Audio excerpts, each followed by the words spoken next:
שאנשים התחילו להאמין, וזה הורגש לפני הכניסה, בשבוע לפני הכניסה.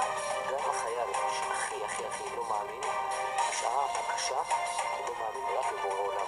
צאן מלפניך, אדוני אלוהינו ואלוהי אבותינו, שיבנה בית המקדש במהרה בימינו, ותן חלקנו בתורתך.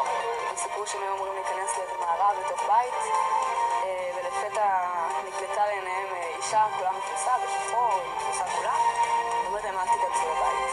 מרגיש שם, הרגשת שם, אתה לא יודע איך תאריך את זה, אבל אתה הרגשת שם שיש את ההשגחה של בורא עולם, יש מישהו שמשגיח ואתה מרגיש את התפילות. תן לי רגע לעשות חשבון, 3 מטענים ראיתם בהתחלה, 6 מטענים הופעלו עליכם בהמשך, ירים של מחבלים בחוץ, מחבלים על המרפסת, 2 RPGים, כמה הרוגים היו לכם?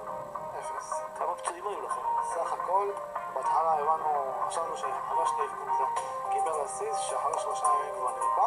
כמה ציציות היו לכם? כולם, מחלקה, סך הכל 20. נס, אין מילה אחרת להגדיר את זה. היו פה ניסים.